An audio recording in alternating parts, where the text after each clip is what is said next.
তেওঁ ক'ত যাব ভিসা দিলে অকল লাহোৰ যাব কোন তাৰিখে তেওঁ গ'ল 12 তাৰিখে 12 ডিসেম্বৰত তেওঁক ভিসা দিলে 15 ডিসেম্বৰত তেওঁ after 3 days after getting the visa he went to Lahore. Now what happened? The Pakistani Interior Ministry issued a letter saying that he is also allowed to visit Islamabad and Karachi, and that visa amendment happened when already jetia teo Lahorot ase.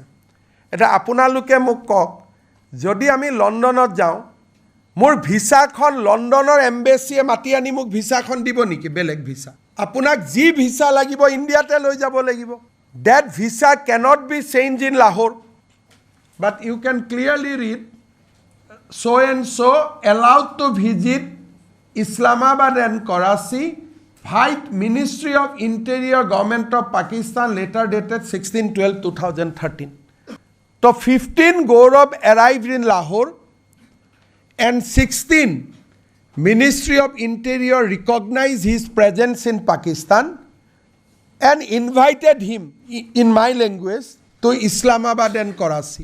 That point of time he was not MP. Ketiaba ki hoy MP hole montri gole ketiaba embassy might log pabo pare. He was a simple citizen.